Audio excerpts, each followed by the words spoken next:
per parlare degli avvenimenti, delle iniziative che si succederanno nei prossimi 2 giorni proprio qui a Caporetto, domani sabato e domenica in particolare. Ecco, siamo nell'aula, nell'entrata del museo, c'è con noi il signor Željko Cimprić del Museo di Caporetto, che ci ha dato tra l'altro una mano abbastanza grossa nel portare avanti tutto questo discorso, e al quale chiediamo appunto quali sono queste altre iniziative. So che state preparando una mostra proprio sugli avvenimenti di quei giorni. Ecco, di che si tratta? Dorme poco, devo dire, si dorme poco questi giorni. Si dormirà dopo a cosa è avvenuto? Prima devo avvertirvi che il mio italiano non proviene dalle scuole, però spero che si capisce quello che dico. Si capisce molto bene. Questa casa ha un strano effetto che la gente si capisce molto bene qua, ovunque viene, da ovunque viene. Ma allora, è importante appunto perché rappresenta un po' un crogiolo dei popoli che purtroppo si sono anche conosciuti proprio durante la Prima Guerra Mondiale. Allora, la nostra iniziativa di quest'anno è, diciamo, come in anni passati, che siamo la gente quale non accetta i treni che partiscono e non ritornano, e così anche l'anniversario pieno, se si può dire, di quest'anno, 80 anni. La stessa storia ripetuta come 8 o 9 anni fa. Noi abbiamo visto che questa storia si perde e così organizziamo le cose come quest'anno. La prima cosa, siamo molto felici che la risposta di scientifici, di storici era così buona che... In parte li abbiamo avuti qui questa sera, proprio in questo dibattito. Vedrò fra un'ora sulla TV. Domani incominciamo con il convegno, con la partecipazione di storici di diversi paesi. Storici importanti, sì, di Ungheria, sono già qua a Caporetto, in questo momento a Croazia e così via.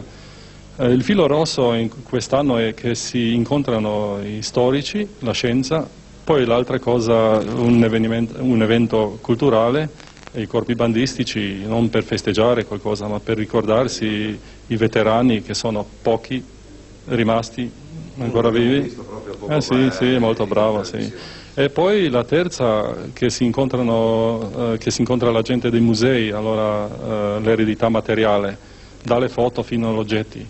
E tutti i 3 eventi che sono qua a Caporetto sono, diciamo, con un grande contributo di tutti i paesi confinanti. Domani c'è un simposio di storici, domenica praticamente la giornata un po' blu, domenica quindi c'è questo concerto di bande di paesi limitrofi, so che c'è un incontro di rappresentanti degli stati maggiori. Ecco, anche questi nella mattina, organizzato dal Ministero c'è questa importante mostra che state allestendo, che stava lavorando fino a poco fa. È un materiale di grande qualità, perché si sono trovate le foto, diciamo, non pubblicate fino ad oggi, c'è un centinaio di foto, tra quali più di metà o 3/4 mai viste, penso, nei libri e così via.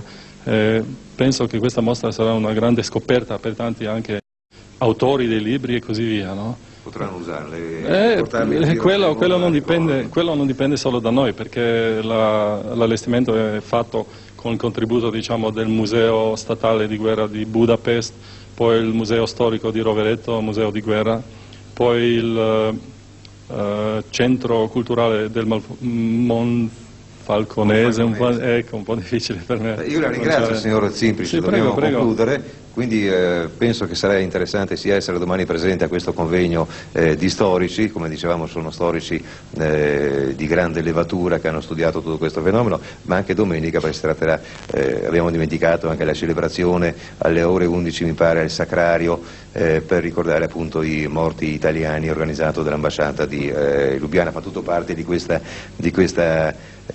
2 giorni di Caporetto. Io sono un ottimista perché Caporetto sembra che diventa un punto d'incontro della gente che si capisce.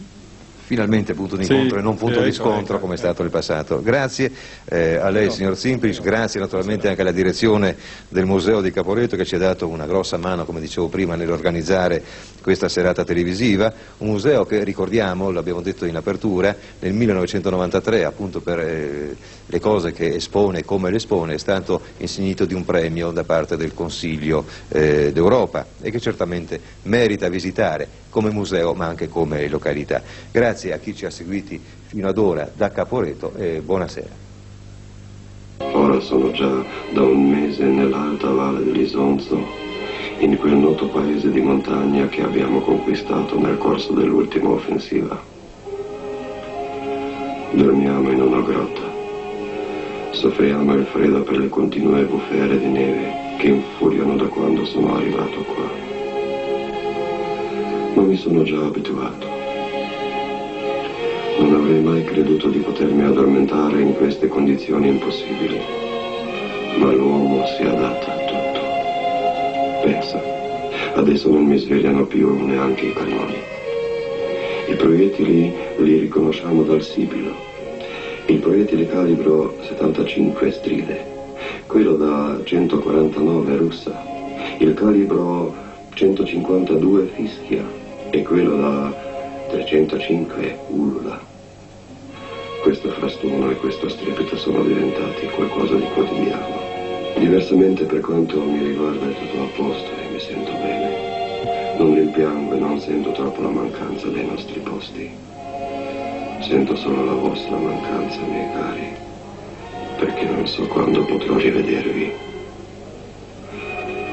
Riguardo a ciò non ho abbastanza forza interiore. Particolarmente alla sera mi assale la nostalgia e nei pensieri sono con voi.